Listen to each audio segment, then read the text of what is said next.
following discussion is not necessarily the views of all involved. The goal is to start open and honest discussion in the Christian worldview. Like all things, weigh what you hear with what you know and join us in our pursuit for the truth. Enjoy the podcast.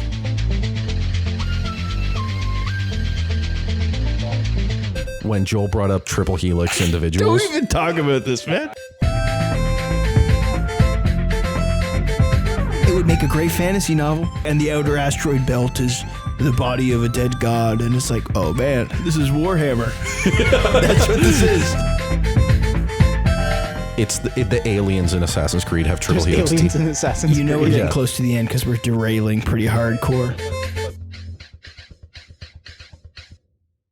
Welcome to the Second Rate Saints podcast. My name is Josh, and to my left is... I'm Joel, and to my left? My name is Colton, and to my left... Back to me. If you noticed, this is the second episode in a row without Caleb being the host. But True. Joel's back. One of the hosts. Yes. The host. Yes, you're right. Yeah. And we are without Cole and Stewart True. Mm-hmm. again, which is super sad. Half size. It's one guy, though. You're ruining the joke. Is Cole two persons, one being? We're not doing this. We're not doing any of this. We're not doing any of this. Is he a binary? Okay, we're not. A Again, binary? Josh. Okay. If you want to see past future episodes of Second Rate Saints, I'm doing our media plug now. Go to secondratessaints.com, where you'll also find a link to our Buy Me a Coffee if you would like to support the podcast. You can also follow us on Instagram and X, and also Threads, I think. We're all over the place, wherever things can be found. Yeah, this is today's episode. Yeah. Woo! Shoot us an email on why we shouldn't talk about Billy Carson. Oh, we're talking about Billy Carson today. Absolutely. And if you have any comments, questions, or concerns about that, check us out. Send us an email at secondratessaints@gmail.com. You can also get our questions to us from the chat feature on the website. Yep. It's all there. Yeah. But before we do dive into this debate, Joel, you've read something, haven't you? I learned to read. I was good. reading Dark Night of the Soul by St. John of the Cross, which we've actually already talked about on the podcast. I audiobooked it though. And so I actually am going back and reading through it again. But this time, rather than just like a get this information in my head kind of way, it's more of a devotional way, right? So I'm doing it a couple chapters at a time and just trying to make it make sense, because Christian mystics are really hard to get your mind around. You might have to define what that means. So a Christian mystic is usually somebody whose life is defined by suffering, illumination, and theosis.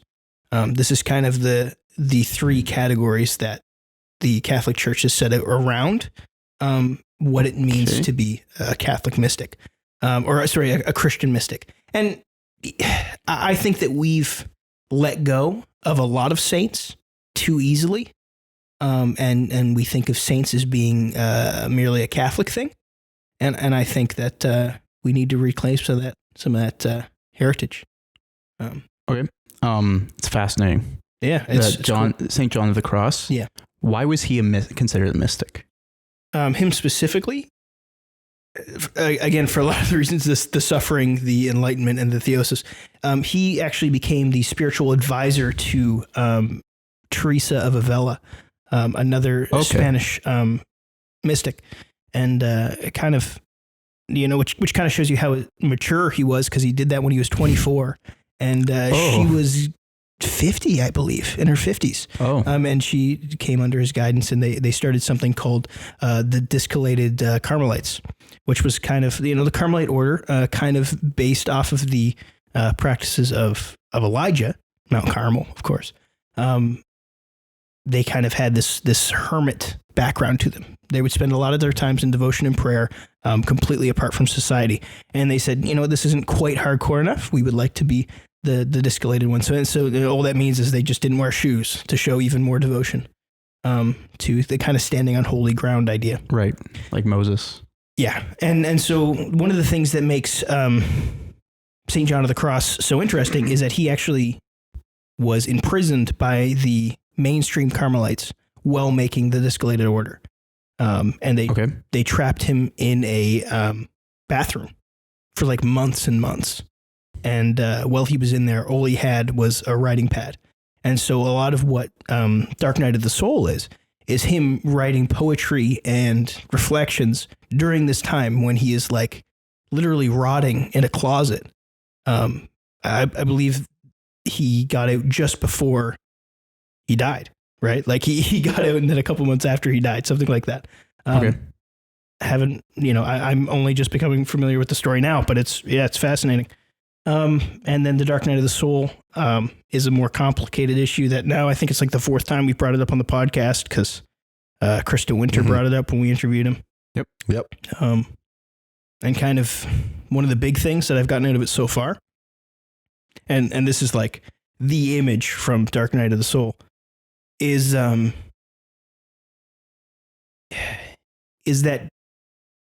looking straight at the sun eventually feels like darkness because you're so enveloped in its power that it really makes no difference whether you can see or not. You know, this thing that previously has given you illumination to all things, you're looking directly at it and it's blinding you. And so this darkness of the soul is never actually darkness. It's always just been the overwhelming purgation of God's holiness towards you, right? So this idea of like the sun's burning away the sin in your life and it's illuminating it, but it's also lighting it on fire. And so it's painful, but it's also, alleviating. Right. So it's awesome. I'm loving it so far, but he also has some very interesting stuff about the 7 deadly sins, and he kind of inverts those into the spiritual 7 deadly sins. So there's such a thing as spiritual greed, people who collect devotional items and relics and things, but really don't collect devotion in its primary sense. Like they don't, the comparison he makes is for piety's sake, but not for the love of God. Yeah. Okay. He was talking about like a guy that had bought miles of rosaries, right? Like, and he bought all these different beautiful relics made out of all of these precious stones. But he never found him to be spiritually fulfilled as much as another friend that he had that would pray on a rosary made of fish bones. Right. Right. And so this guy, wild. Yeah, it's like this weird, like. That's good. That sounds like very Jesus-like. Well, I mean, if mystics are one thing, it's sound very Jesus-like. Right. Sometimes. Yeah. Right. I mean, the Catholics have kind of categorized Paul as a mystic as well, because visions are such a part of a kind of mystic heritage. Okay. Yeah. We do need to have an actual episode just on Christian mysticism. Give me some more time because I'm reading through Avella. I just finished Brother Lawrence. Yeah.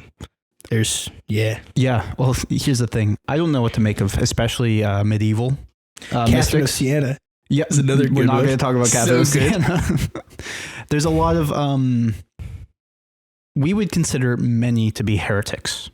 However, does that make them actually heretics? I don't know. If they are inspired by God, they're saying something very profound. If they're not, sometimes they seem a little crazy. And that's an entire conversation we need to have. Dude. I'm not going to say that most of them are heretics. I like mysticism as a concept. I guess my knowledge of mystics comes more from the more esoteric side of them. Yeah, same. So to be fair, I'm always very skeptical when it comes to that. Yeah. However, St. John of the Cross, what's the name of the book? Sorry. Dark Night of the Soul. Dark Night of the Soul. It's a pretty influential and big book. Yeah, it's definitely one of the ones that appeals more to very interesting mystic readers. Sure. Which is cool. And I'm not like a mystic. I'm a Pentecostal, so whatever that is. A mystic. So a mystic. But 1 degree removed. A mystic that doesn't know there were other mystics. There you go. We're the only ones. I see no one up here but me. You're surrounded by people that are the same. I'm the last of my kind. Yeah. Well, and yeah. Sorry, we won't get into my relationship to mysticism because it's still developing, and we'll talk about it later. Okay. Next episode. Guys, I'm selling my house. I'm moving to the desert. So I was levitating the other day, and all of a sudden I was thinking, now that is another thing. Funny. Levitation is like, that's their Would you say John the Baptist was a mystic? Some people would. I wouldn't say that. I also wouldn't say that, but I mean, voice crying in the wilderness. So there you go. I mean, Elijah he's got stuff the going desert on themes, there. the suffering themes. He becomes God. I mean, no, never mind. The desert dads. The theosis stuff to me is confusing. By the way, theosis means to become God, sort of. It's more complicated than that. Yeah, become God sort of is a great way to say theosis. I mean, how else am I supposed to describe it? Yeah, that's fair. That's why we can't describe Every it. Protestant ever try to describe. Look into it. It's very interesting. Yep. But it's not Mormon. We're not here to talk about... No, it's not Mormonism. We are not here to talk about Mormons and theosis, but For the record, Mormonism believes in apotheosis. Yes, they do. Which is not theosis. Yeah. They won't ever say that, but yeah, they do. Anyway, we're here to talk about something that happened very recently, actually. And by recently, I mean we've already missed a lot of the bandwagon, which is actually, I think, a good thing. We're not here to capitalize on the Wes Huff, Billy Carson debate in terms of like, oh, we want the views, the clicks, anything like that. We want to have an actual conversation about how the debate went down, the attitudes of the people going into it, the outcomes coming out of it, and how the conversation was handled, and kind of its fallout. It's been a bit of a crazy last month since this happened. Mm-hmm. It's been a bit more than that, I think, but there was a lot of wild stuff said both in the episode and after the episode, and by episode I mean the debate, but it was actually fully released by Wes Huff, which is where we're able to get this. So I would recommend before listening to us cover it, you should go watch it yourself. Before we can taint you with our poisoning the well of what we think about what happens during it. I'm just kidding. But before we say what we think about it, it's really worth looking over it yourself. Mm-hmm. That's the full unedited, unaltered Wes Huff versus Billy Carson debate. Yeah. And it's fascinating. So for those of you who haven't delved into this topic before, this was basically the presidential debate for us at the Second Rate Saints, where everyone just all of a sudden was like, it happened. Right? And this was kind of a big deal for biblical YouTube or however that works. But if you haven't heard of Billy Carson is kind of this kind of Christ conscious. If you ever heard someone say like Christ consciousness, that's one of his big things. If you have ever heard of like ancient alien stuff, that's his big thing. Alternate history is huge. And he considers himself to be an expert on biblical texts. He considers himself to be an expert on biblical texts. Versus an expert on biblical texts. Dude, Wes Huff is he president of the Apologetics Canada? Is that He's what it is? the CEO or something like that. Nope. He has a big position there, right? But yeah, I think he either founded or he was one of the main founders of it. I could be completely wrong with that, but I will admit I didn't know about any of these three people until this actually dropped. I actually didn't know about Wes Huff. No, me neither. Yeah. I don't think a lot of people did. He's kind of hung out in the background talking about what he likes to talk about, and he's sort of grown in popularity over time, but that's mostly because of what he says that's actually true and his deep analysis of things, and he's an actual scholar of biblical texts. He's the director of Apologetics Canada. That's the word. In central Canada. Yes. Yeah, in Ontario. Yeah, not all of Apologetics Canada.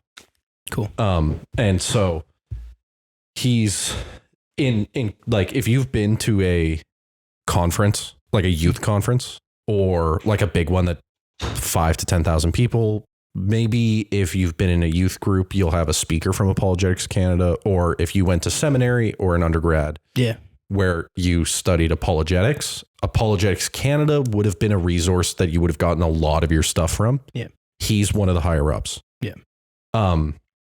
Not only that, he's 33 and he's a expert in ancient Near Eastern literature and languages. Yeah. And scribal culture is like a big thing for him. Specifically scribal culture, which is awesome because it's like it's how these documents were written in the various cultures that they were written in. To be able to analyze if, let's say, someone brings up the Emerald Tablets of Thoth like Billy Carson, he would be able to assess and to show you, because he studied all of the literature and the processes of how this literature is written, to tell you, no, that's a forgery. Yes. And to tell you how it's a forgery. And to tell you when it was a forgery. Yeah. And it's difficult because a lot of the times, something that is mentioned that he brings up a lot is people will go to the black market and buy 1,000, 2,000-year-old papyrus scraps. Yeah. And then write on them. Yeah. In that language, in that style. And so the issue is then you carbon date the papyri, and it's just not what it should be. No, and that's why you have to know something more than just, oh, this is an old piece of paper. Yeah. You have to know, well, there are certain things, and we've said this a lot on the podcast. When you read the Bible, you have to understand that it's written for you, not to you. Yeah. And it's not written in the literary styles that you're familiar with.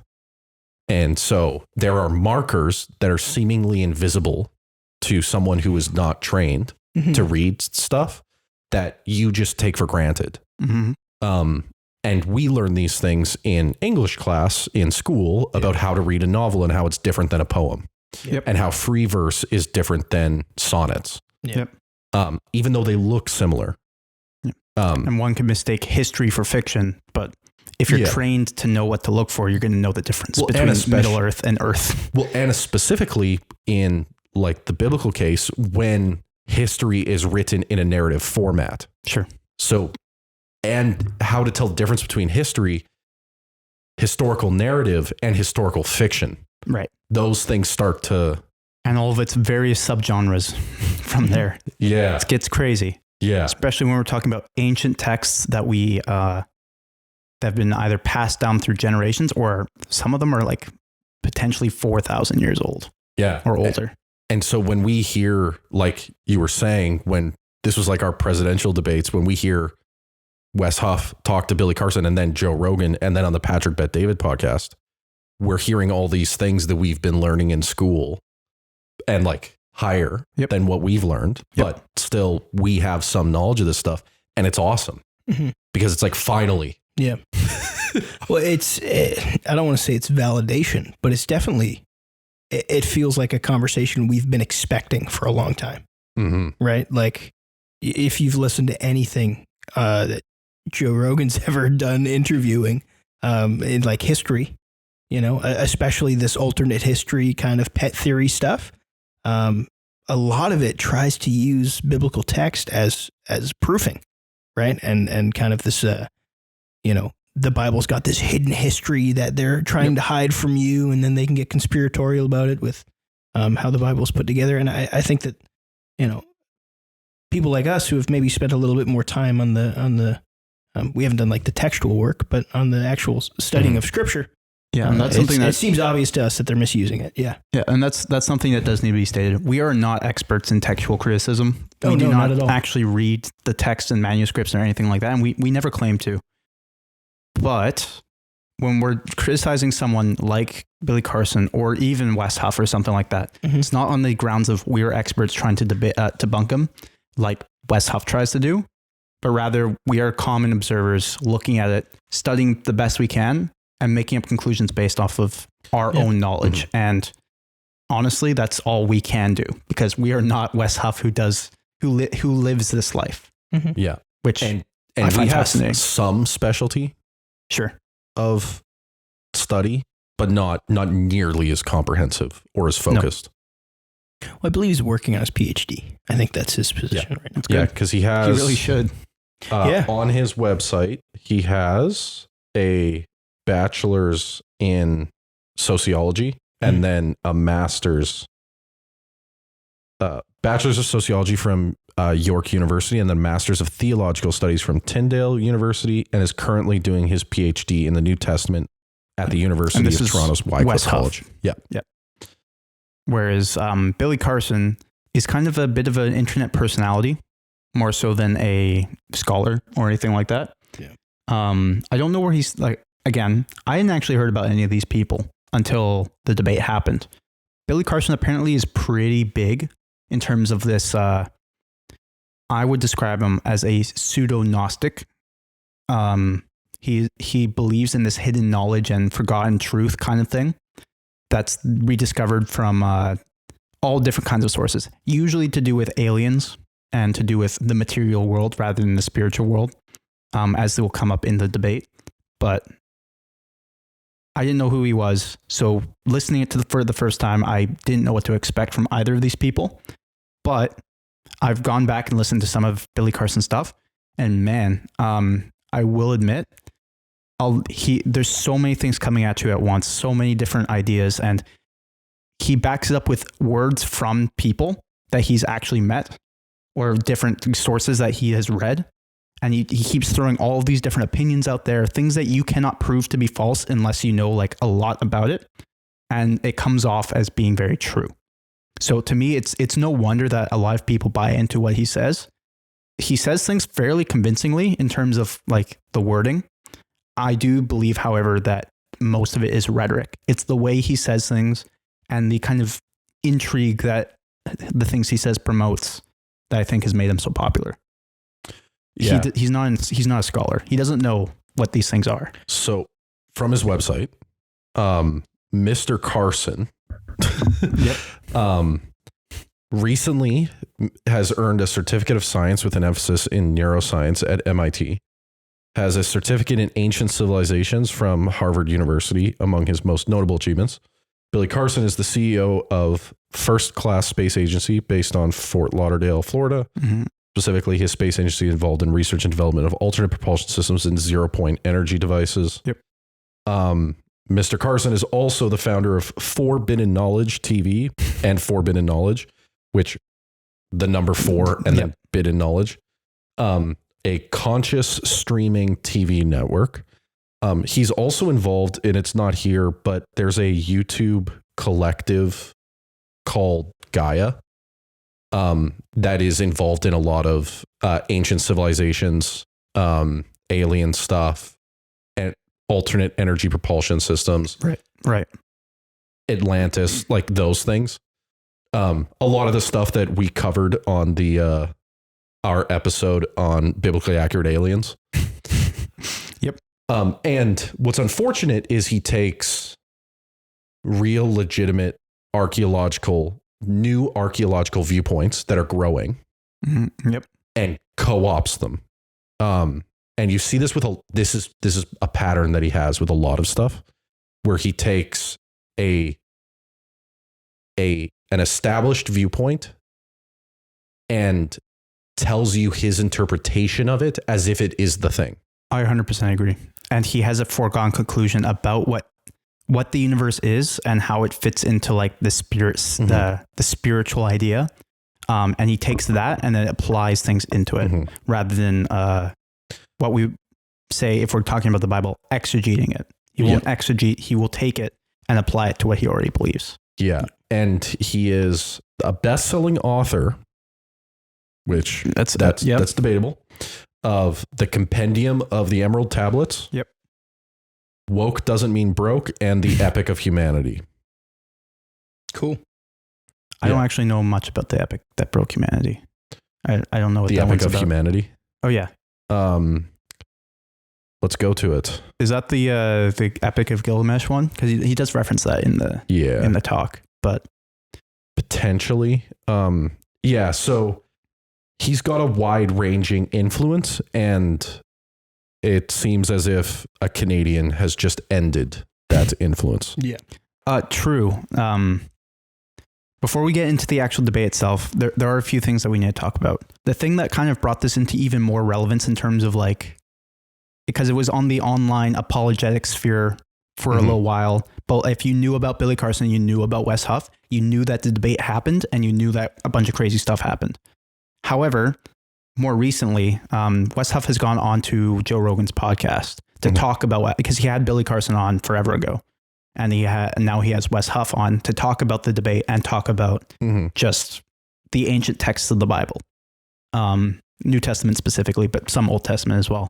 And it was fascinating. I don't listen to Joe Rogan very often, if ever, really. I've only a few times I've actually watched some of them. But this one I was captivated the whole time. Like, I love listening to Wes Huff talk.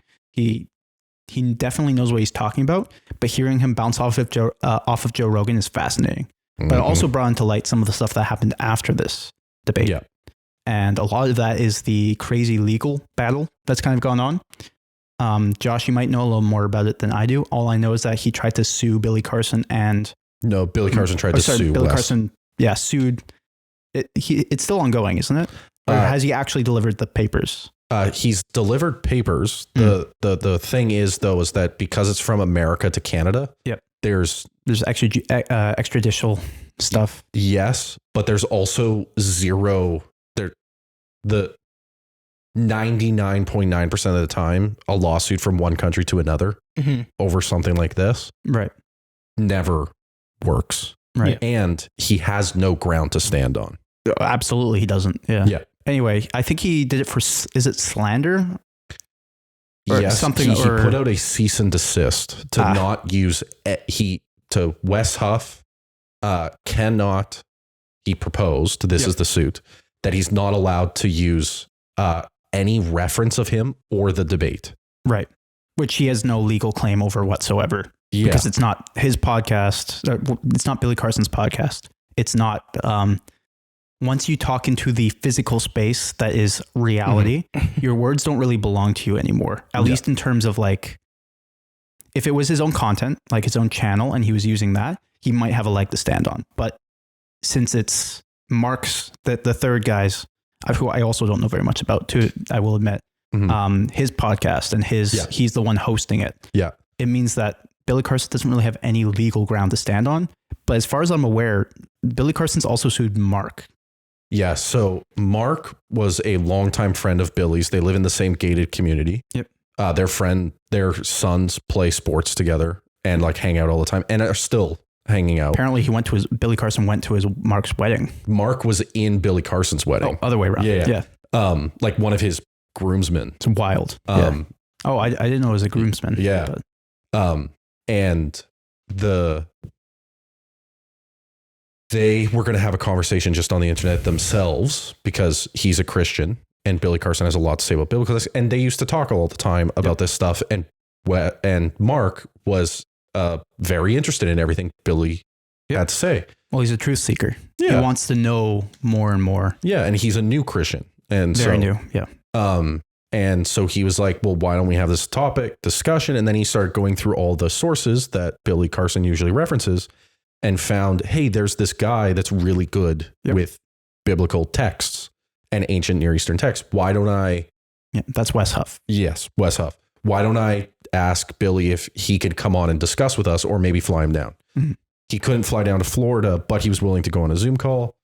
Billy Carson agreed to the conversation. Billy Carson thought it was a good idea. Yep. Mm-hmm. Willing, and it wasn't a debate. It was just a conversation between the three of them.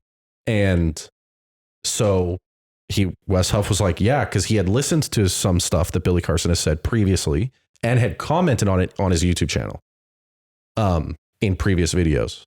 And so then he jumps on and then this ensues. Yes. And craziness fallout from there.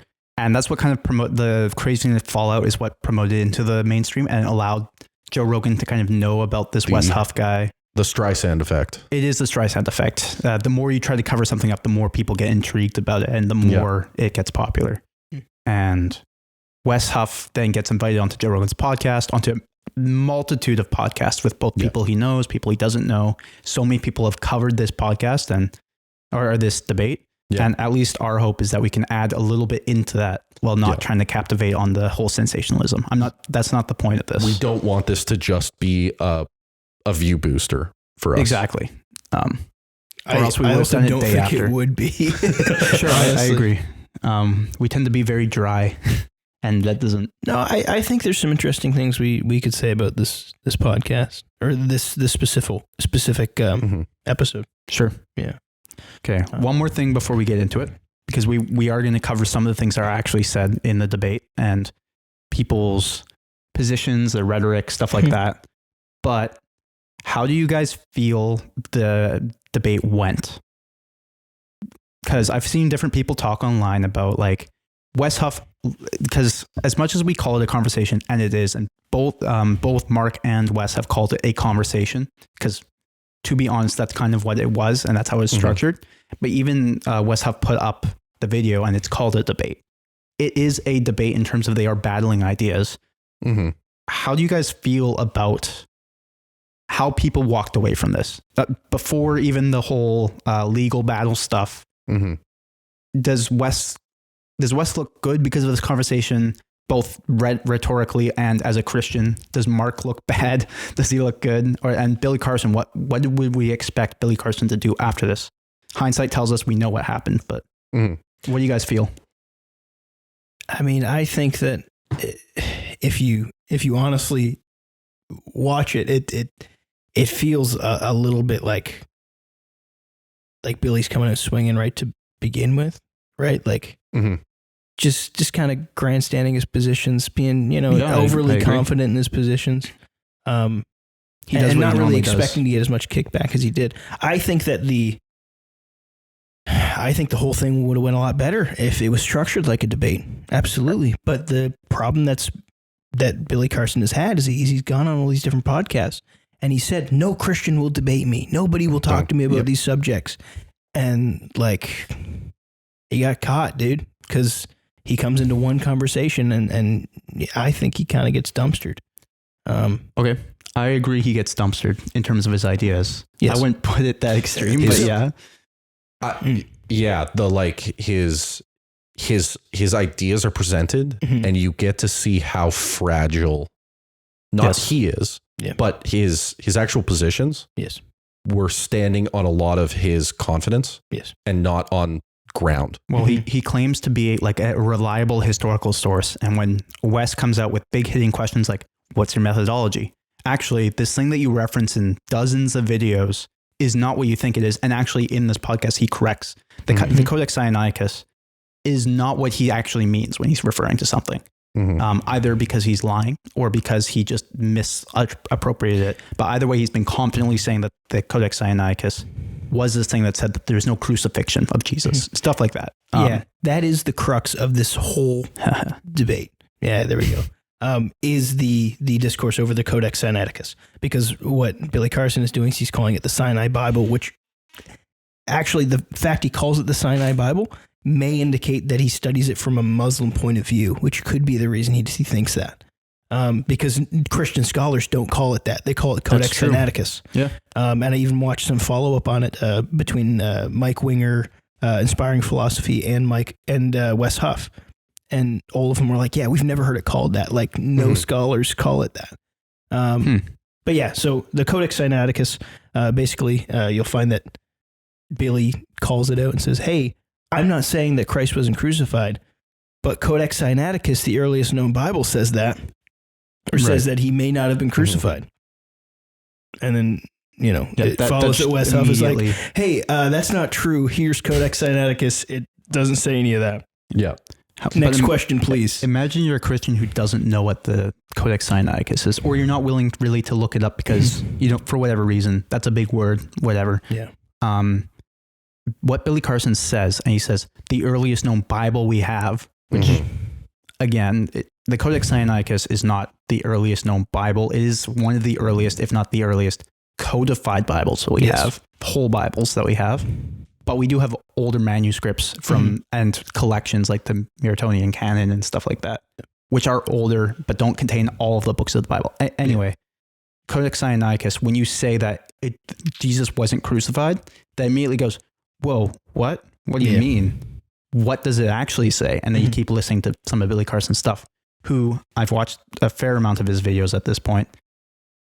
Rhetorically doesn't just say it's wrong. He says, it may or may not. However, there is some good reason to believe this, or there are some prominent newer scholars who say these things. And it kind of leans towards this historical or scientific idea that actually there is this new secret knowledge that's come out that people are latching onto and scientists are starting to discover without actually proving any of it. And part of this whole debate is that Wes Huff is the scientist who is proving what he says is true.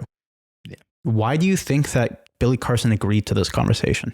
Do you think he didn't think that Wes Huff was a big deal, or do you think he could just overwhelm him with ideas? I think, how do I put it? When sometimes I'm gonna make an example with the UFC.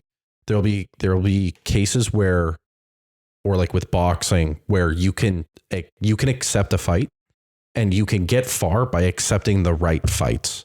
You can match up your skills against theirs, or they're not as good as you, or you have an advantage here, and you can set it up so that you can fill up your score, but you were always jumping into fights you knew you would win. Yeah. Yep. And then you get to a point where you get higher up and you can't do that anymore. Right. Everyone's better than you. Yeah. And there are no weaklings at that level. And I think Billy Carson got so big because he was going on these podcasts and like Joe Rogan, Andrew Schultz, these other guys, and they knew he wasn't a trustworthy figure, but they wanted to hear what he had to say because they like weird, interesting ideas. Yeah. And he took capital on that. Mm-hmm. Whereas with the Wes Huff conversation, it's like a UFC fighter taking a last minute fight when someone drops out, where I don't have time to train. I don't have time to think about this. I'm just going to do it because it's a big deal. Right. And then you jump in and you realize, oh, I'm not playing the same game anymore. Yeah. Do you think that the fact that this was a essentially last minute ask on Wes Huff to do it the day after they asked him to, or whatever, that gave Billy Carson more of a leaning of, okay, I can do this. He won't know enough about what I'm going to talk about. He isn't prepared. Yeah. Basically tying one arm behind Wes Huff's back. Yeah. As Joe Rogan puts it, as if you had just woken up at 4 a.m. and someone asked you, what does this all mean? Mm-hmm. Unfortunately, he woke up the guy who's an actual expert in this stuff and could do it from asleep. Yeah. And as Joe Rogan said, if you wake me up right now, I can roundhouse kick you through a wall. Yeah. Because I've been training my whole life for that. Yeah. Yep. Literally. Yeah, exactly. Yeah. Mm-hmm. We'll talk about how people say certain things. Wes Huff does come out pretty good in this conversation. Not just in terms, like the way I would put it is that Wes Huff doesn't just, it's not about bashing and debunking and debunking and doing all of the debate bro stuff. Because Wes Huff isn't a debater. And it's pretty obvious based on the way that he talks in this. He is a historian. Mm-hmm. He knows what he's talking about, but rhetoric isn't at the forefront of his mind. But as some later, like Capturing Christianity or some other podcasts I've listened to where he goes on, I didn't listen to which one, the Andrew Schultz one? No, Andrew Schultz, the other one I think is one I was going to do later. David. That one. Yeah. Sorry, I got you two mixed up. But no, it's okay. He goes on podcasts and talks about like he knows that who Billy Carson is, and he knows what he likes to talk about and stuff like that. But he's not going to try to just debunk everything he says, but rather Billy Carson will talk himself into his own defeat. Mm-hmm. And that is the quote unquote debate strategy that he went into this. Yeah. That he would let Billy Carson speak, say what he has to say fully, and then say what he believes the historical actual alternative is. Mm-hmm. I think it worked very well. There were a few times where either Mark or Billy Carson cut him off from a few times, and Wes Huff only cuts off Billy Carson, I think, once, but then he apologizes immediately because he's not trying to. Mm-hmm. And Wes Huff comes off as though he is actually just trying to say what is true rather than trying to prove Billy Carson wrong. And that works so well for this conversation. Yeah. Yeah. The number one thing that I've seen of Christians, but also non-Christians point out is, again, how well he conducted himself. Yep. And on the patiently, respectfully. Mm-hmm. Yeah. And the inspiration for that and the thing that people keep quoting is 1 Peter 3:15, which is, but in your hearts, revere Christ as Lord. Always be prepared to give an answer to anyone who asks you to give a reason for the hope that you have. But do this with gentleness and respect, keeping a clear conscience so that those who speak maliciously against your behavior in Christ may be ashamed of their slander. For it is better, if it is God's will, to suffer for doing good than for doing evil. Yep. And like you said, Wes Huff has actually like basically quoted that before. That's what he believes in his life. And in the internet age where having the most outrageous claim or being salacious or being the most eye-popping and polarizing, he spoke... It's all about optics, right? Yeah, he spoke clearly and respectfully, and even in the conversation, constantly goes to Billy Carson and respects him by saying, I know you've read a lot of this stuff. Yep. I know you've been to these places. Yep. I know I've seen your videos. You've studied this for hours. But what's your methodology? Methodology? And he'll give him a deeper question while also showing him the respect. And I think that's a really good strategy. Yeah. Not just like, strategy, he's trying to win. But if you're trying to have a conversation with someone, Billy Carson is not a debater as well. But while Wes Huff is not a debater, Billy Carson's also not a debater. I do think he's really good with rhetoric. He knows what to say and how to say it often. But in terms of like a live, conflicting of ideas, he knows the surface level stuff very well and can say it. But if say Wes Huff came out and just like, fire, you're wrong, here's why, and kept interrupting and whatever, it would make Wes Huff look bad. And I don't think Wes Huff was like, I know that, therefore I'm going to stand back. It's simply that Wes Huff does seem to be an actual good guy who's trying to actually have a conversation and maybe even convince, at first, maybe Billy Carson, but later on, it seems Mark. Yeah. He's trying to convince Mark that what Billy Carson is saying, there's something deeper there. Yeah. Well, and Joel, in our Second Rate Saints group chat, this whole debate was huge for you. Yeah.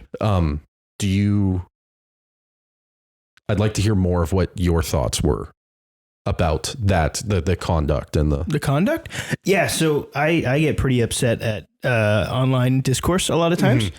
This one avoided a lot of that for me, right? Like this was very reasonable. It was very level headed. I didn't feel like anyone was getting yelled at. I didn't feel like we were going towards a sensational thing. I mean, you have to watch the whole thing, realizing that Billy Carson wasn't going to post this and Wes Huff wasn't going to post this. This was Mark's podcast. So like both of the two most extreme opinions really didn't have a say on whether it came out or not. And so I think one of the biggest things is just that he did have an answer. And so you said that he was very calm and didn't correct even when it was so glaringly obvious that Billy didn't know. Not that he didn't know.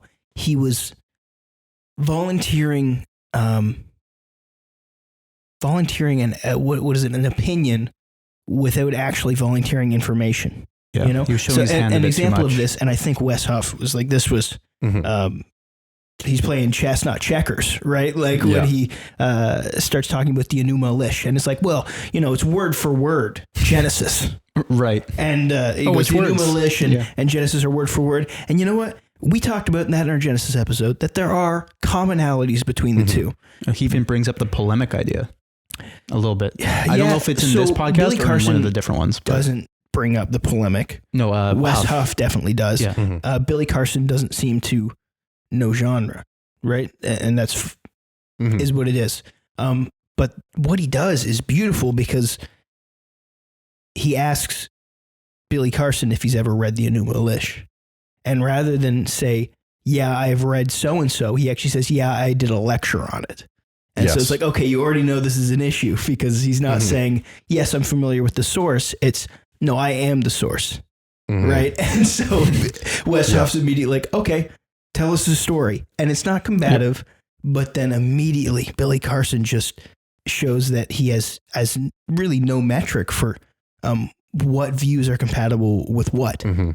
Because he starts telling like a space age story about the Enuma Elish, which if you've read the Enuma Elish, it's a cosmology, but it's definitely not. He gets this planet idea kind of out of nowhere. And admittedly, I haven't seen everything he's put out. There's probably some source that he thinks proves that Tiamat was a planet that crashed into the other planets or whatever. Yeah. Or Marduk was. No, it's violently oscillating between metaphor and reality. That's what he's doing. I agree. Yeah. Well, and this is the point that people need to kind of, this is what's important when you listen to Billy Carson, is you need to actually know the sources to understand that what he's telling you when Wes Huff asks him, so what is the Enuma Elish story? Yeah. Right? He's not telling you what is written down. Yeah. Like if you were to ask us, what is Genesis 1? We would say, in the beginning, God created the heavens and the earth. Yeah. The earth is formless and void. Yeah. There's 7 days of creation. We would tell you the order. God makes man. There's a series of events where God says, and it was good, and it was good, and it was good, and then it was very good, and we would tell you the story. Yeah. Not me, who believes it's a temple procession. Yep. I wouldn't tell you, oh, it's a temple procession where you see it's done over 7 days for the inauguration of the temple that is the earth. Yep. Because then someone reads Genesis and is like, what the heck do you mean? That's not what's here. Yeah. And whereas he just straight goes to his interpretation as that's what it's saying. Yes. And I think that comes from his lack of knowledge about the actual subject and more his surface level interpretations of it, which if you couldn't gather, we don't like Billy Carson too much. I think he has been a bit damaging to a lot of people's faith. Yeah. I don't think and we'll get into it a little bit, but I think he believes what he says. I don't think so. I think he's disingenuous. I'm to 50-50 on it. I never got the impression. So here's the thing. I have a little bit more context for this. After the Wes Huff kind of Billy Carson debate, they kind of split off, went their separate ways. Wes Huff got threatened with a lawsuit, and then Billy Carson went live on Twitch. Yeah, which is crazy. And you watch it, and some of the stuff he says, where it's like, yeah, you get your 15 seconds of fame, you make the money, but I want to make you spend all those millions in court because I'm the GOAT. And that's what he says. Yeah. And I'm like, okay, so this is a power trip for you. This is not an academic pursuit. I mean, I agree with that. Here's the thing. If you pursue your ideology can be beaten. If you pursue truth, there is no failure. There's only growth. Mm-hmm. That's the point, right? And so Billy Carson falling in his ideology, falling in this, house of cards worth of, research to somebody who's actually done the work and built on a solid foundation. Wes Huff never learned anything from this, right? Well, actually he did. So he mentions that one of the arguments that Wes Huff made, he mentions this on Patrick Bet David and on Joe Rogan, where he's never heard of that, of certain rejections of the gospel from anyone else. Yeah. And he's one of the directors of Apologetics Canada. Yeah. Which means he's heard every argument against Christianity. Every argument, yes. And so him and Mike Winger, like you were saying, were like, we've never heard someone call it the Sinai Bible. Yeah. We've never heard of this argument about the resurrection, of the denial of the resurrection. And the only thing he can prescribe to it is that maybe he read the alternate ending to Mark. Yeah. And it doesn't talk. Yeah. And then just left it at that. And that's the only thing he can come up with. Right. Which, as we've brought up in the podcast, the alternate ending of Mark is depending on because of thousands of years of translation and multiple sources for the biblical text, there is an alternate ending that goes back to the earliest days. Potentially 2 alternate endings. Yeah. Have you seen some of the critiques of Wes Huff? Yes. Did you see the Cosmic Skeptic coverage? Yes. Did you see Gavin Ortland's response to Cosmic Skeptic's response to Wes Huff? Let's take it back a couple levels. I have not seen Cosmic Skeptic's response. What do you mean by criticisms against Huff? Because I would even levy some of my own, but they're not. They're very minor. It's mostly to do with his Rogan interview. Because that kind of reached more people than this. Yeah. Although I think more people should watch this. Not to mention, I don't think there's any missteps in this one. Like, I haven't seen any critiques of his actual conduct. Sure, whatever.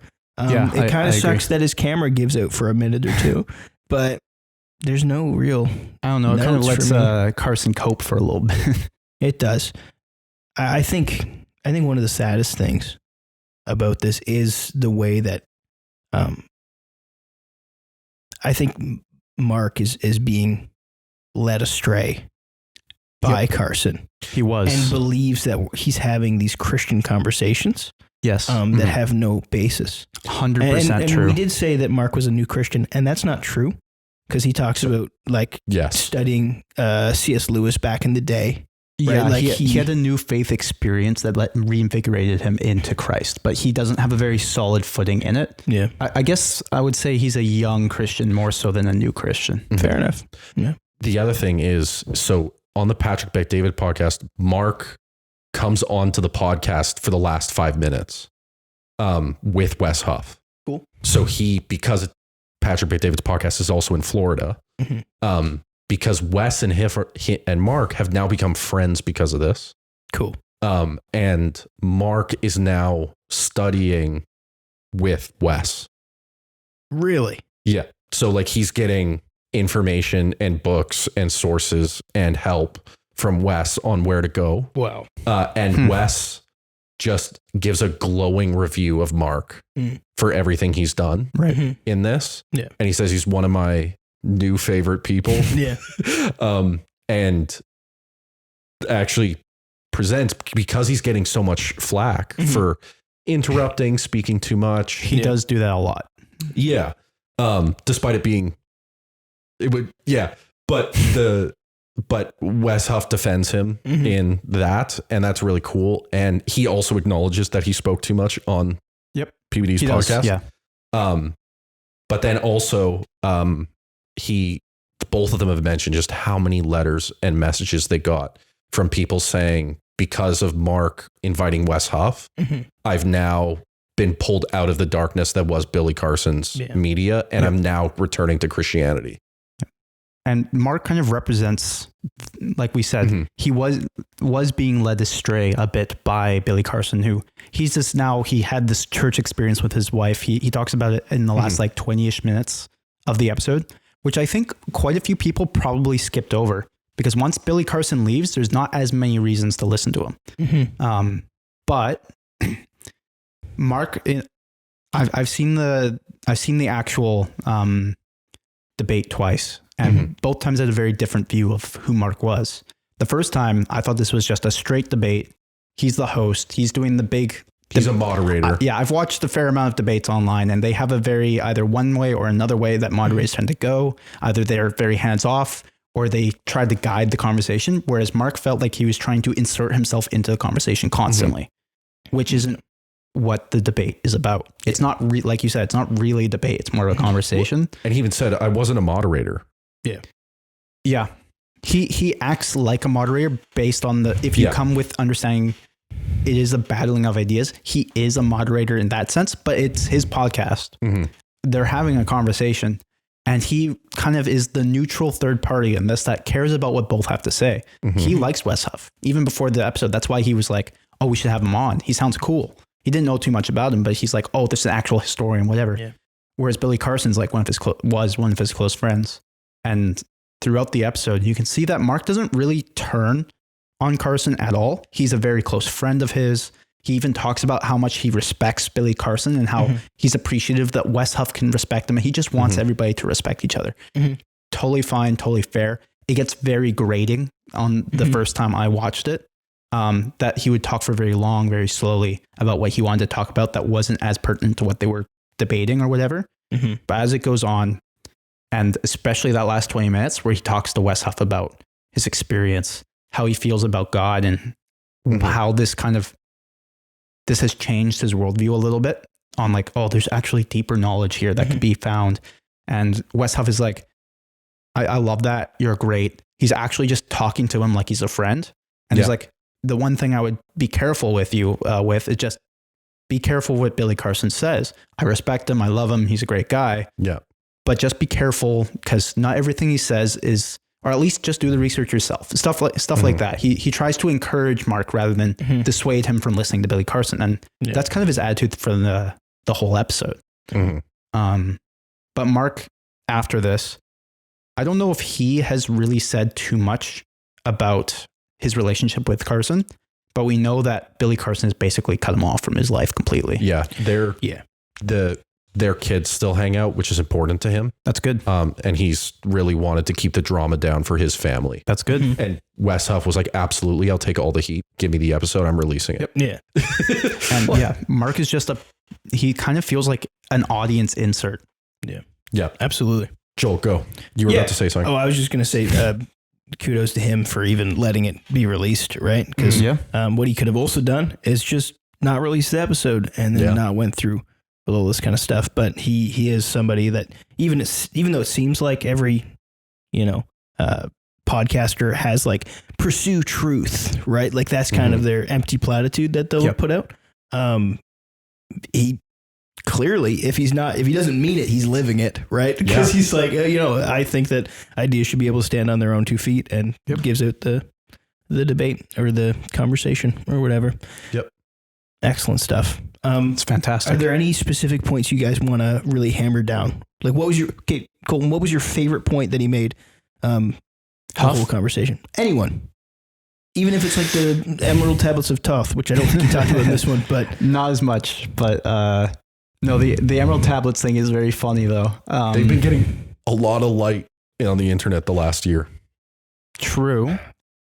They shouldn't be. No, here's the thing. Controversy like this makes it so that people who know study and then they illuminate this. That's the good part. That's true. The Emerald Tablets of Thoth are fake, if you didn't know. Mm-hmm. And I feel like even though I'm not a textual scholar, I can say that fairly confidently. Yeah. The 2 things that stick out to me in this actual debate are the Dogon tribe stuff and the Enuma Elish stuff, at least in Billy Carson's claims.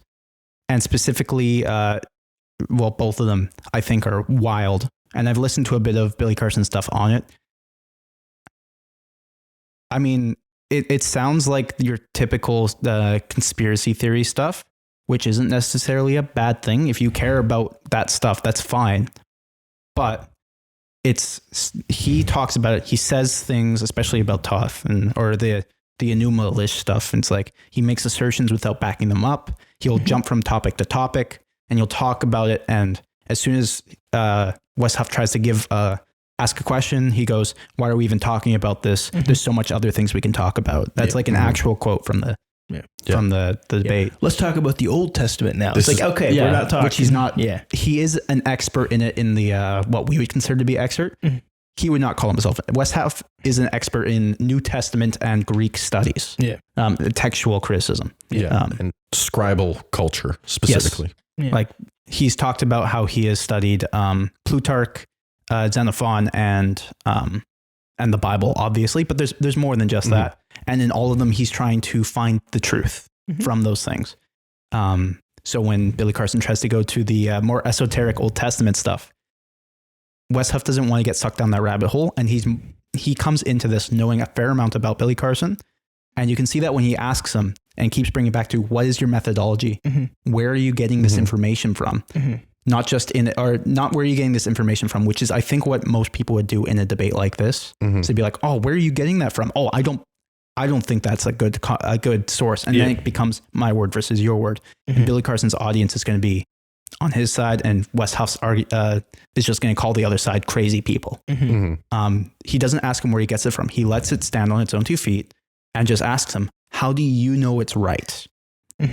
Which is the methodology question. Yeah. And I think that is not only the crux of the conversation, but I think it's the biggest takeaway from everybody's side. And I think that's what actually caused Billy Carson to be so mad.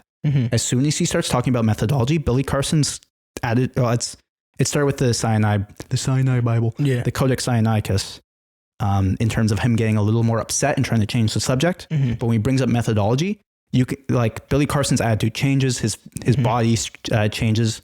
He keeps the same facial expression the whole time, and I think that's on purpose. And he keeps the same tone of voice the whole time. And again, I think that's on purpose. But he clearly gets mad. He's like, why are we talking about this? Why don't we just move on? Or there's so many other things. And he brings up the Enuma Elish. He brings up the Emerald Tablets. He brings up the Dogon tribe. Anyway, sorry, I've talked for too long. No, it's okay. So to specify, we've brought it up before. But so the Enuma Elish is a ancient Near Eastern text of Babylonian, Akkadian, Sumerian origin. There's multiple versions or related stories. The Epic of Atrahasis, the Epic of Gilgamesh, various things. They all reference each other.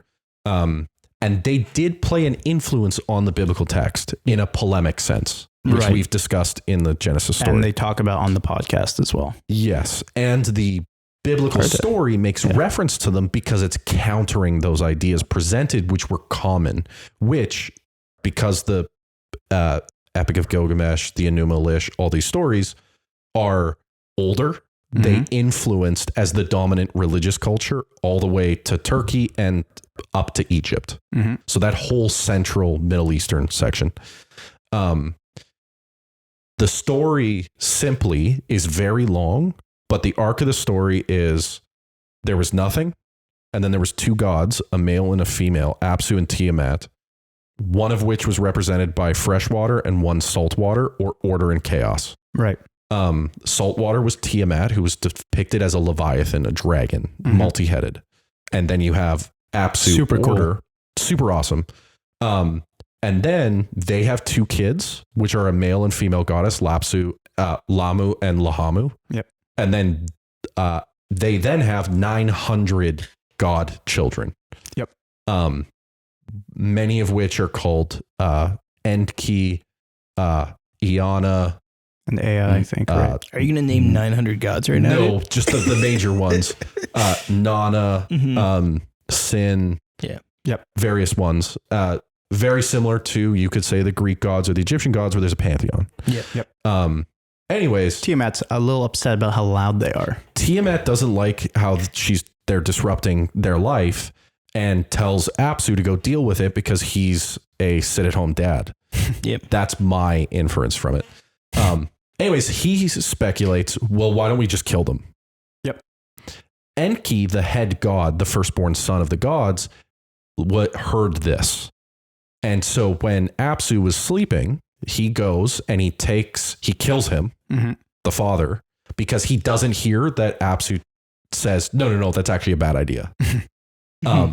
Kills his father, takes the halo and the tablets of destiny, which were theological images of sovereignty and power. Nice.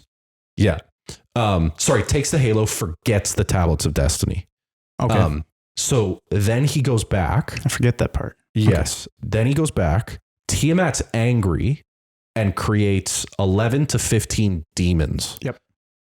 One of which is a Leviathan. Yep. Kingu.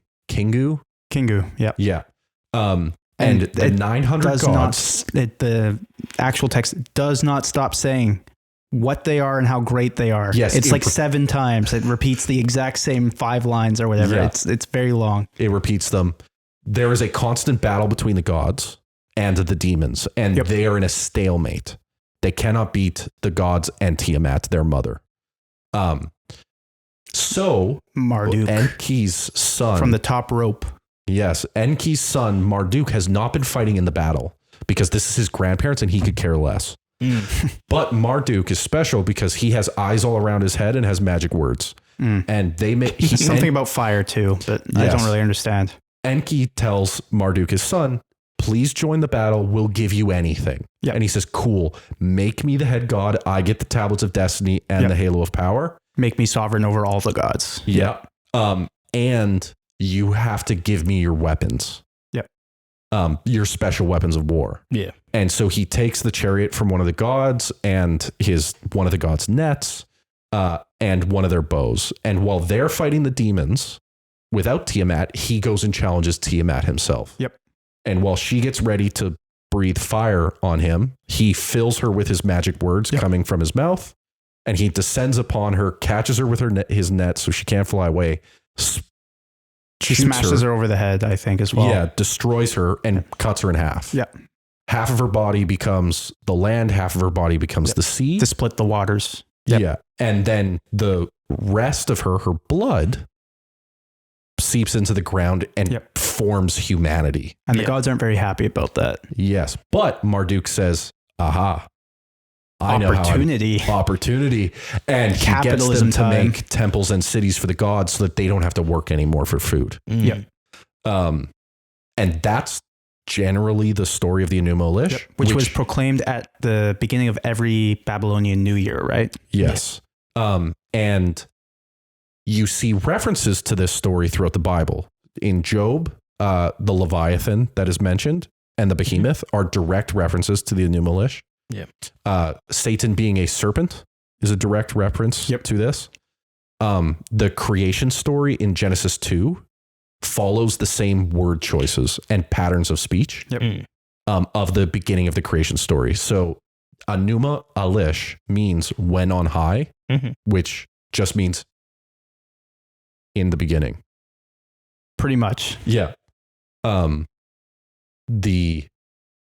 It also should be noted that not only was this the big thing that was happening, like the big creation story, one of them during Moses' time when he's writing Genesis, Babylon and Ur and the Sumer, like that area of Mesopotamia is where Abraham was from.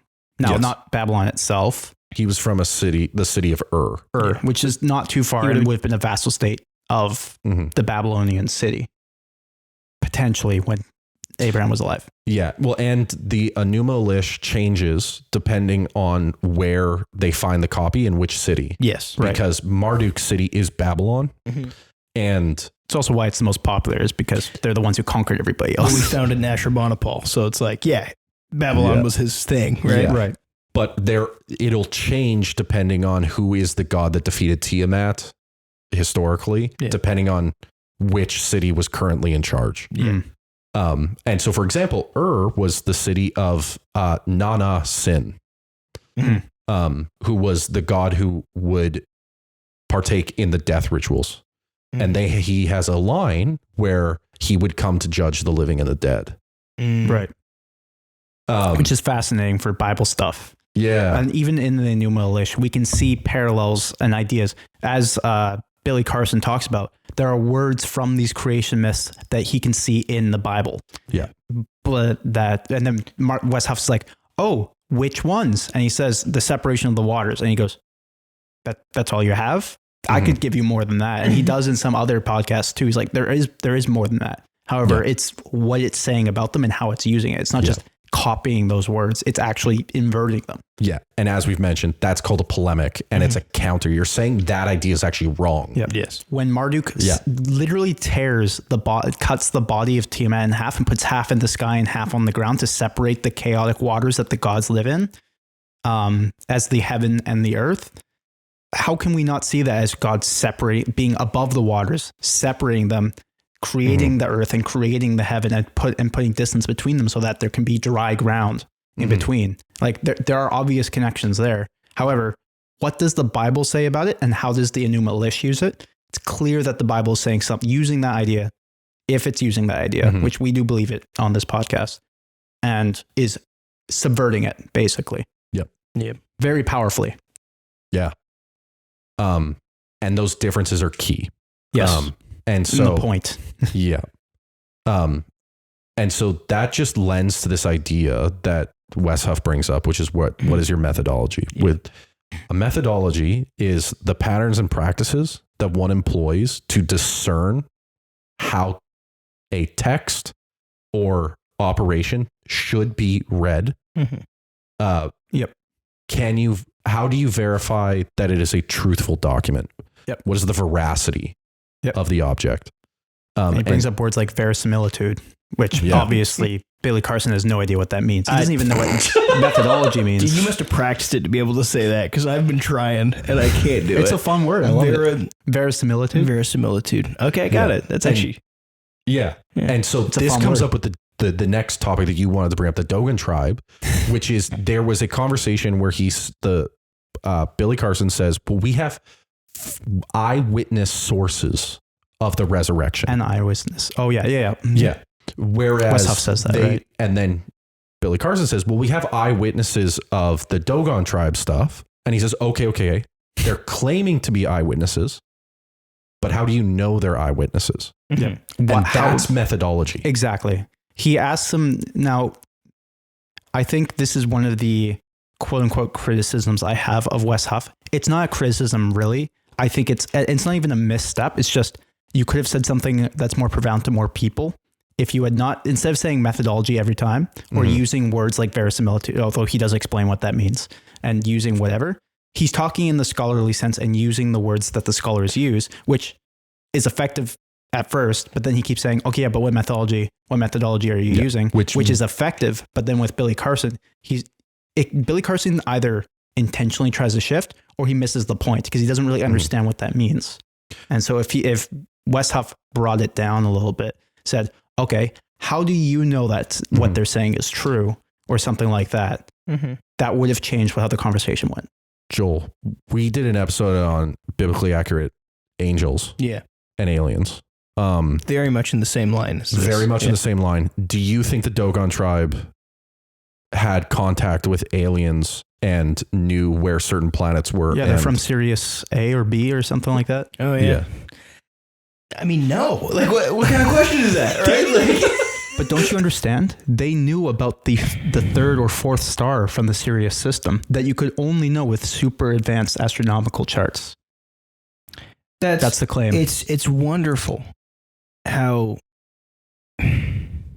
you keep twisting religious experience to prove scientific discoveries. It's very odd to me, because then what are you prioritizing? Right? Like, he even when he's talking about the Enuma Elish, he goes, it actually tells us about the creation of our solar system. It's like, okay, or you could think about what it's telling you, like, as the foundational document, right? What is its primary purpose? Do you think that the ancient civilizations were very concerned about the creation of their solar system by creating a story when Earth didn't exist? He would probably tell odd. you, well, yeah, obviously they lived in it. Duh. Yeah, it's a firsthand experience that they had with aliens. They came from there. Of course, they would know about it. Yeah. I think that any integration of aliens into ancient cosmology is kind of just a thought experiment. Unless it's true. No. They built the pyramids. No, I think top even down. if it is true, it's just a thought experiment. No, you're right. Right? You are right. And you got me. I don't know. So no, I don't think the Dogon tribe is has eyewitness accounts, because that's not what eyewitness accounts means. No. Right. Also, looking into it, I can't remember the guy's name. Some French man, because this was part of British Mali or French Mali, or that kind of West Africa. I can't, or it was French Sudan back in the day. That's what they called it. But it's in the Mali region, and some dude, basically some French explorer dude, goes over and talks with them, and it's based on his reports that he says these things happened. And then people later on go to them and they're like, oh yeah, that's what we believe. It's not known whether or not they were told this, or if the man who went up to them recontextualized their ideas and was like, actually, we know this thing about astronomy. Your thing actually lines up with our astronomy. And then the Dogon tribe went, oh, that's fascinating. We're going to believe that wholesale now. Yeah. And either one could be potentially true. Either way, there are reasons to believe that the Dogon tribe didn't actually come from Sirius A. Well, and really? And there's I mean, beyond the obvious. Well, the burden of proof is so clearly not on the people who just encounter a random tribe. And that's the point, is that the Dogon tribe, if they have sources, right? Sorry, if they're making the claim that we know of these planets, and let's say they are correct that they knew a sun was there, a solar system where you can't see it with the naked eye. Yep. Then there are multiple ways that this could go down. One, the French guy told them. Two, it's been how many years since the invention of the telescope? 600 with Galileo. Yeah. Yep. What are the chances in 600 years some guy hasn't traveled from Italy to Africa? I mean, pretty high. Yeah. That happened a lot. True. To be fair, in the middle of Mali is not the most connected tribes with the outside world. That's true. But people were doing some wild explorations at that time. That is true. Right. There was the Portuguese were traveling everywhere. The Spanish were traveling everywhere. Yeah. Africa, even word of mouth could have said that these things are true to this tribe. And or again, history goes through waves. That area of the world may have had an advancement at some point, and they saw it. All I'm saying is there's no evidence of any of these things, so we can't make a claim. Yeah. So to jump to the one claim that is... that proves the hypothesis true is, I mean, we would just call that bias. Yeah, it's biased because we have no historical proof proving in any direction. Yeah. No evidence, which means if your methodology is, I need evidence to make a claim, then you have no evidence for any of these ideas to say one of these options is true. But like Billy Carson does in the debate, but also afterwards and throughout all of his videos, he will, I don't want to say pivot, that is the debate term for it, but he will say, okay, that's one small thing. Look at all of these other reasons why. It's again, debate terms. I going into it as a debate, my brain immediately goes to the debate terms like, like logical fallacies and stuff like that. But that's not really the point. He will many fakes argument it. He will say that, actually, there's these many different reasons. Not all of them could be fake. Look at how many different options there are. Also, the Bible's wrong. And then Wes Huff is the one who can, well, the Bible's wrong about these things. It has some truth in it, but that truth is that Christ wasn't God. Angels and the spiritual realm aren't real. Actually, it's just aliens, which again, we get into the Forgotten Heavens, one of my favorite books, and one of the only books I've read on angelology, actually, if you want to call it that. That bad says influence. That it is a bad influence. That says that stars are angels, literally. That's where these ideas come from, is jumping through different, I don't want to say surface level, but different ideas, collecting them together and saying, look at how many there are. Not all of them could be false. It's what he believes, or that maybe there's a kernel of truth in all of them. If all things are worth pursuing and all things are spiritual, maybe they're all. It's the I can't remember the word for it, but the idea that there's so many different religions out there and all of them have an aspect of truth. It's pluralism, religious pluralism. Yeah, there's a new word for it, or a term for it, but I can't remember what it is. That says that, like, Buddhism. They're all Buddhism, Islam, Christianity, Taoism, all these different things have aspects of God in them, not just in like a pluralistic sense, but they're getting this idea from like some intrinsic idea in nature. They can't all be wrong, so we shouldn't just throw them out wholesale. He kind of does that with the aliens sort of stuff, and like you said, alternate history. Yeah, it's actually wild. I really like the fantasy novel he's writing. Who? The Epic of Humanity. Yeah, it's so cool. That the things he brings up and the Dogon tribe and stuff like that they bring up these things and it's like, it is really cool. I'm a big fan of the ideas. I just don't think they're true. Yeah. The fantasy, is he actually writing a fantasy novel? No. Oh, okay, cool. You just go, okay, cool. I understand. I mean, he might be. I would definitely read that. I don't think. I mean, I think he has written a fiction. Well, yes. Has he? What? Yeah, everything. I was trying to make a joke, but it just came off like I was trying to be mean. I was just kind of excited to think he was writing a fantasy world. That would be awesome, though. Yeah. I think he'd be better at sci-fi, though.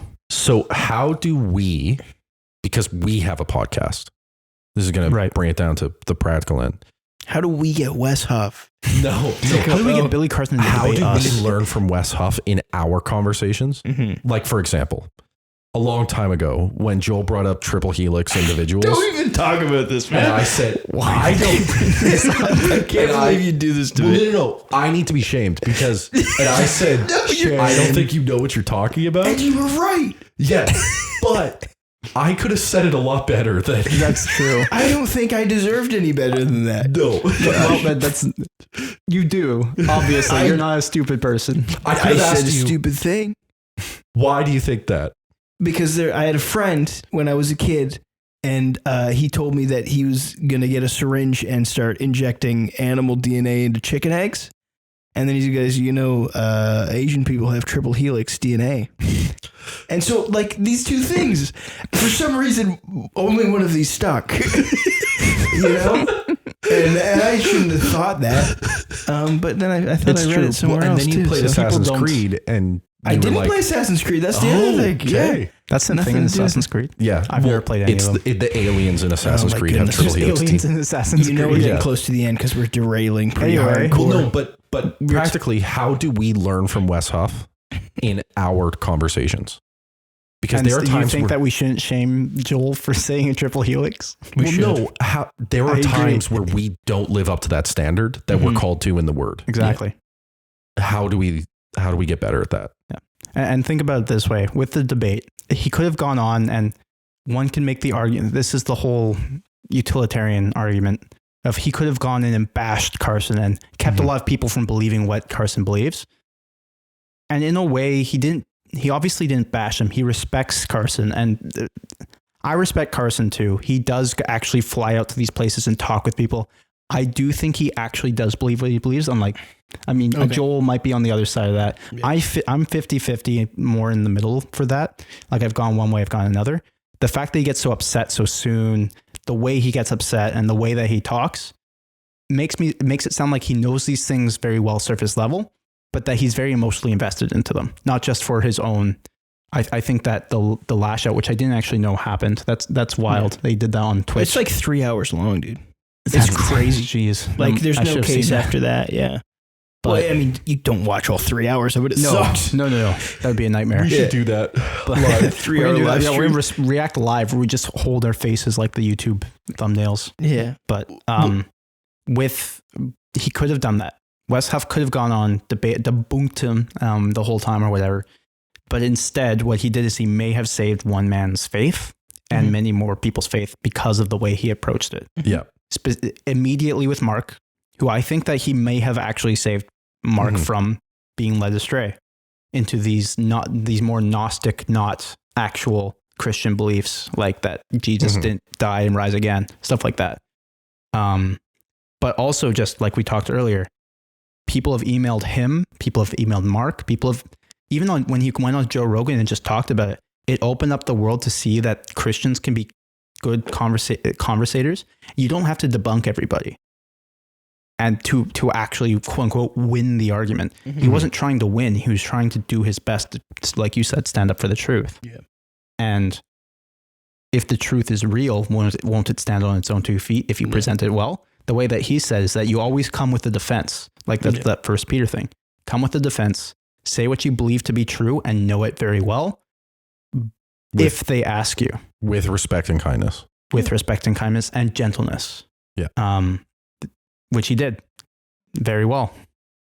And I think that's how we should approach not only our own conversations on this podcast, but our conversations with our fans who email us and whatever, but also just how we talk with people in general. It kind of opened up this idea that because I like to watch debates a lot. I like to watch people cover debates and talk about them and how they do. I've never really seen a debate quite like this, where it's not really a debate. He's just simply stating what is true, sometimes poking holes in what the other person says, but really he's trying to more reconcile ideas than take them away, which I don't know, that First Peter 3:15, I think that principle going into a talk like that is way more effective for the kingdom if we want to talk about efficaciousness. Is that the right word? Whatever. Rather than just in terms of like doing the right thing, and based on this context, it does seem like it was the right thing, how he approached it. Absolutely. Man, I would love to see a proper debate between these two, like with moderators and with, timed introductions and I think it might come. We talked about the presidential debates. It might come off like the presidential debate. It'd be awesome, dude. Yeah. It'd be so good. Where it feels like Wes Huff is beating up Billy Carson because he actually knows something about it. No, I think if they both had time to prepare, you would get some really interesting conflicts. Yeah. Okay. Yeah. That's my take. Joel, how do we apply this? How do we make Wes Huff our spirit animal? That's not it. Our patron saint. How do we in our discussions practically apply the lesson that Wes Huff so expertly displayed? Well, of course, there's the ready to be preaching in season and out of season, right? Like we've got that. But there's a couple of things. There's being willing to live above reproach, which is a big deal, right? Like he just kind of rocketed into the public eye and nobody's got anything on him, right? Yeah. Like he's just been solid for a really long time.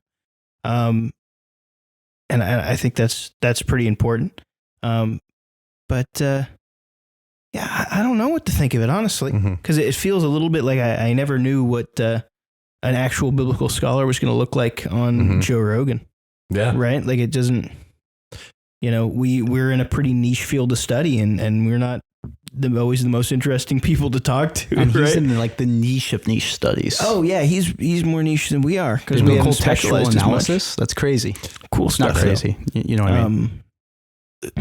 So like what I'm trying to get at is like we've talked about having to our own debate between two members of us about a theological ideas. Fight. Yes. Well, how do we listen to Wes Huff, and when we do debates here between ourselves, like one coming up will be about baptism or sacraments. Yep. How do we live that out and not fall into just polarizing, debunking? That just reminds me of the Jordan Peterson's, treat everyone as if they know something you don't. Yeah. Right. And I might actually go back to that quote that I heard earlier, which is that, when you're fighting for an ideology, you can lose. When you're fighting for truth, you can only grow. Yeah. And I'm there. That's true. Yeah. And going into that is treating with the Jordan Peterson one, is treating everyone with respect, that they might have something worth saying. And even if they don't, they're still a human being. And what people listening to are human beings. I don't know if that's the spirit of the rule exactly. I think treating everyone as if they know something you don't is not necessarily a measuring of IQ or even like usefulness. I think it's that you as yourself do not embody the entirety of human experience. Yeah. And to neglect sharing part of your human experience with somebody else is just going to debilitate you more than them. Well, and it's the that's the point he makes in the book. It's less about respect and more this utilitarian human experience. Yeah. Yeah. You come into it with more of a humble kind of viewpoint. And it's the better version of, there's that thing that we a lot of times got told in school, like something I've seen in posters and stuff like that, like everyone's special. Yeah. Where it's, no, everyone's unique. Yes. And the fact that everyone lives a singularly subjective experience means that everyone does in fact know something or experience something that no one else has. Yeah. Yep. Because of their perspective, their raising and stuff like that. And so there is always something you can learn from someone if you're willing to listen. And I know people at home will hear that and say, well, that's just equating things with like everybody's truth. It's your truth, but that's not what we're saying. No. Not everyone has quote unquote your truth that's just as valid as someone else's. When Wes Huff says, this is what the text says, or we say something like, hey, you should listen to what he says over Billy Carson. We're not just saying, that's what our truth says and whatever. There is some objective standard there and something, even if we're not talking about like debate tactics or just how to have conversation or whatever, that it's not just what we believe versus what someone else believes, but there is something there. And that something we believe is God. Yeah. Of course, but truth, it's not my truth. It's just truth. Yeah. There's a video that just came up today, actually, to date this episode, that Wes Huff released, after the Joe Rogan thing. And he goes, hey, I'm going to fact check myself because I made a couple of mistakes in the 3-hour conversation I had on the biggest podcast in the world. Wes Huff debunks Wes Huff. Yeah, that's what we call it. That's funny. Very good. Yeah. And I think there's some humility there with us. Absolutely. I mean, we started this thing, 3 years ago when we hadn't even graduated That's wild. from Summit. And it's wild to think about. And I don't agree with myself from last week, no less 2 years ago. Right. Well, I mean, one of us swapped denominations. Two of us actually have. 2 of us have. Yeah, 2 of us now have. 2.5. Not me. I haven't really swapped denominations because I wasn't super attached. 2 1/3. 2. Oh. Yeah. Okay. Yeah. Yeah. But that's important is because, like you're saying, when you're searching for the truth is, as we confess from the Bible, the truth. Christ is the truth. Yeah. That is an eternal, constant, unmoving thing. Yeah. An unchanging thing. Everyone's moving around it, getting closer. Hopefully. And we are a fractured reflection of that truth. Absolutely. Yes. So we can only clamor to know a sliver of what is actually true. Yeah, it's the gospel. You hear it in a second, you study for a lifetime, right? Like it's just it's hard. Yeah. It's true. And we shouldn't hold anybody else's any single person's viewpoint or their opinions over the gospel truth. Mm-hmm. That includes Billy Carson. As an outro question to you guys, now we've talked a bit about the debate, and there's so many more people out there. Again, go listen to the debate. It's fascinating. And be nice to Mark. I didn't like him the first time, but like I said, the second time, I really appreciated why he was there. And his conversation he has with Wes is actually really impactful to me, at least, and I hope it is to you too. But Billy Carson says a lot of things, not just on the podcast, but just in general. What do you two think is the most interesting, or what you would wish is or think is the most true? What interests you the most of what he says? Of Mark? No, of Billy Carson. Sorry, Billy Carson. If we're gonna say that everyone has something that I can learn from them, which is the one thing Billy Carson doesn't express it well. He doesn't express it in the way he should. And he's overshooting this point. But the one point that he brings up is that the current standard archaeological presentation of history is flawed. That there is something else going on. What do you mean? What I mean is one of the actual archaeological ideas that is being presented slowly, that is continuing to grow, is the pushing back of when civilization started. Sure. Right. And we're seeing that specifically in North America. We're in southern Central America, and South America is having full cities the size of Babylon going back to 10,000. Yeah. Right. Which is pushing back agriculture and civilization 4,000 years earlier than Mesopotamia. And then also with Göbekli Tepe in Turkey, there is a civilization that has megalithic structures with the same century as the end of the Ice Age. Right. Which is 4,000, 5,000 years older than Sumer. Yeah.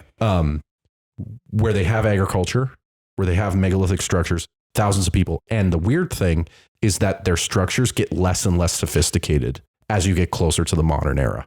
Right. They get worse. Yeah. Which is not the way it should go. And so there are things like that he'll talk about. He's not the greatest speaker of that historical upturn in it's history. very related in bias, and I would avoid it. Yes. Look at actual archaeologists talk about it. Yes. Yeah. But again, from Billy Carson, that's the most important thing of anything he's brought up, which he's just saying poorly. Okay. Yeah. Joel, do you have anything that you think that you would either wish he says is true or you find very interesting? Or you think he's just right on something? Because I think he's right on some things. I think that if you had to design a worldview that negated so many of the things I find interesting, it would be Billy Carson's. Really? It's not angels, it's aliens. It's not ancient people, it's aliens. I would think you find that interesting. No, it's so boring, man. Like it completely neglects an entire dimension of existence. Right? Like, yeah, that's fair. Like that's how I see it. I don't see a ton of redeemable qualities from it. What's something? Maybe I'll stick with the alternate history thing. And I think truth doesn't have to hide from light, right? So I think what he's doing is he's running over to the nearest bit of truth he can find and yelling as loud as he can, right? That's kind of how I see it. So I'm hoping that the result of this is that people do go to Göbekli Tepe and begin excavating themselves. I mean, that's the same reason I like Graham Hancock, but I do think Graham Hancock is a much more balanced individual. Yes. He doesn't in this realm. He doesn't even like. He's a journalist turned archaeologist, and the archaeologists don't love his conclusions. Okay. That's a simple way to put it, and I think he actually has a voice and a space in archaeology, but I don't think that Billy Carson has quite the same. No, and not for Graham Hancock, not archaeologist. Graham Hancock says that Billy Carson is not someone he would trust on the sourcing. Nope. Fair enough. Yeah. But I mean, he could say that, but Billy Carson is using Graham Hancock stuff. So he's also very popular. So he's popularizing those ideas and in a not Billy great Carson way. is using Graham Hancock's ideas the same way he uses the Enuma Elish. Yes. Actually, though, He's yeah. just taking whatever he wants him to mean. I love how he says that Tiamat is a planet and that Marduk, whose name was, he says, is originally something else. Nibiru crashed into Tiamat, and that created the planets, and how that's actually a thing on how the universe was created, and the moon came from it, and stuff like that. It's related to an idea of Planet X that was on the other side of the sun, always at the same time as Earth, so you can never see it. Yep. And that sometimes Nibiru would cycle through or far out beyond the Oort cloud and come close to Earth. Yep. And the what's the term for the giants in Babylon? Anunnaki? No. Yeah. Anunnaki. The Anunnaki, which is the name for the all tall half gods and gods in the Babylonian religion. It gets weird. That they would jump from one planet to the other, take our populace and use them to mine gold, or that they're mining. The reason we love gold is because we're genetically modified people and that they'll come and pick it up when they're on their way back. This is fantastic. Because they need it for, like atmosphere protection because their atmosphere is failing. Oh, I've never heard that. That's fascinating. I like what he says about how the inner Oort cloud and the asteroid belt are the remains of Tiamat and stuff like that. It's like, oh, this sounds awesome. I also wish what he said about Lemuria was true. If you don't know, Lemuria is Atlantis, sort of. This idea of a proto-civilization that sank into the sea somewhere. It doesn't have to be the sea. It could also have been aliens that went back into space. It's the Eye of the Sahara. Anyways. Yeah, I was going to say, I prefer Graham Hancock's interpretation of it. And that's the thing. We're not that far from having a love for these topics, but I just feel like the misuse and abuse of evidence by Billy Carson kind of makes it unusable. I love lore. Lore's good. That's like we were saying. It would make a great fantasy novel. Yeah. To be like, and the outer asteroid belt is the body of a dead god. And it's like, oh man, this is Warhammer. That's what this is. But even if I don't think what he says is true, I can appreciate that he connects so many different things and creates a worldview that is interesting at the very least. I don't think anything he says really holds any water, or if it does, then he's still not a reliable source on those things. But in any of those cases, I think he's also worth giving a listen to, at least to see what he believes and not just to dismiss him out of hand. Listen to what he says, judge it. Same with Wes Huff. Listen to what he says and judge it. And like Joel said, truth will show itself. It doesn't hide from the light. Yeah. And we believe that Billy Carson has tried to hide as much of this as he can. He tries to hide during the debate itself, and just what he says, he can't qualify. So we believe that what he says isn't true. But go look at it yourself. Figure it out. Christianity's greater than whatever he believes. This podcast is that podcast, not ours. Maybe ours, but that podcast is the perfect example and proof of why 1 Peter 3:15 is the conduct that Christians must have to be effective in the defense of the gospel. Yep. Especially apologetically, like Huff. Yeah. Also, Christ is king.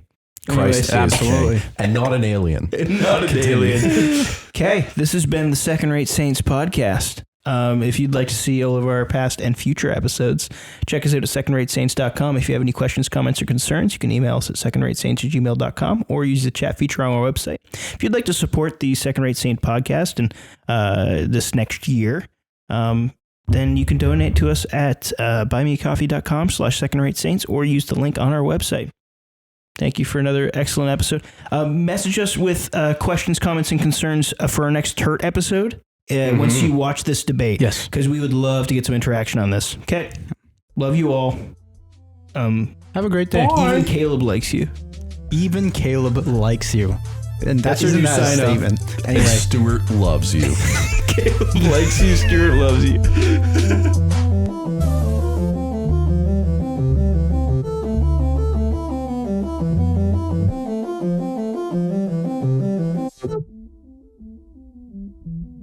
They don't know what crosswalks are.